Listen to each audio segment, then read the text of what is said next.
எல்லாருக்கும் வணக்கம். பத்திரிகை, தொலைக்காட்சி, ஊடக நண்பர்கள் அனைவருக்கும் வணக்கம். இந்த மேடையில் அமர்ந்திருக்கும் புது இயக்குனர் ராதா ராதா இயக்குனர், ஜேபிபி இயக்குனர்.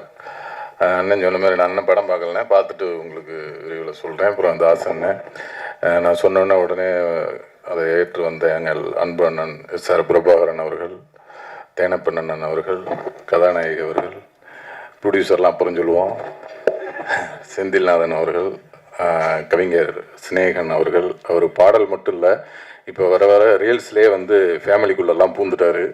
எங்கள் வீட்டில் என் ஒய்ஃபு, பையன் எல்லாம் அவங்க ரீல்ஸை தான் பார்த்துக்கிட்டே இருக்கிறாங்க. அந்தளவுக்கு ஃபேமிலியோடு ரொம்ப நெருக்கமாக இருக்குது. அவங்க போடுற ரீல்ஸும் ஒன்று ஒன்றுமே ஒரு கவித்துவமாகவும் ஒரு நல்ல கண்டென்ட்டாகவே தேர்ந்தெடுத்து போடுறாங்க. சூப்பர், வாழ்த்துக்கள். அடுத்து மாமா ரோபோ சங்கர் மாமா அவர்கள் கூப்பிடலனாலும் வந்துடுறாரு, ஏன்னா இது அவர் வீட்டு ஃபங்க்ஷன், அதனால் மாமா அவர்களுக்கு வாழ்த்துக்கள்.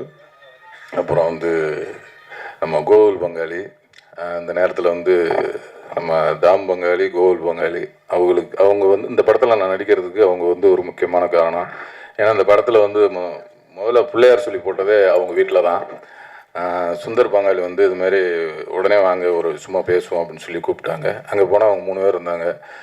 என்ன பேசுவாங்க, எங்கேயாவது பர்த்டே பார்ட்டி இப்படி ஏதாவது பேசி ஃப்ரீயாக இருக்கீங்களான்னு கேட்பாங்கன்ட்டு பார்த்தா இந்த ஒரு படம் எடுக்கலான் இருக்கான்.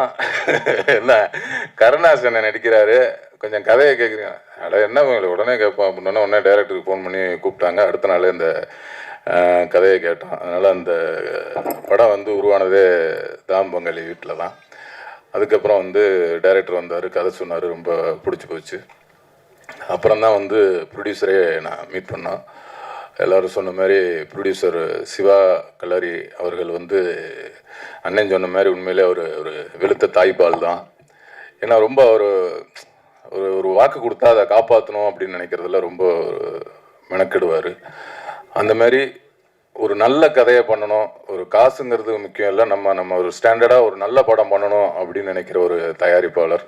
அந்தளவுக்கு ஒரு நல்ல கதையாக செலக்ட் பண்ணி அதுக்கான கதாபாத்திரங்களுக்கு நல்ல நல்ல ஆர்டிஸ்ட்டை செலக்ட் பண்ணி சிறப்பாக ஒரு டைரக்டரையும் அறிமுகப்படுத்தி இன்றைக்கி இந்த ஒரு மேடையில் எல்லோரும் உட்காந்துருக்கோம்னா அதுக்கு சிவா கல்லரி அவர்கள் ரொம்ப முக்கியமான காரணம்.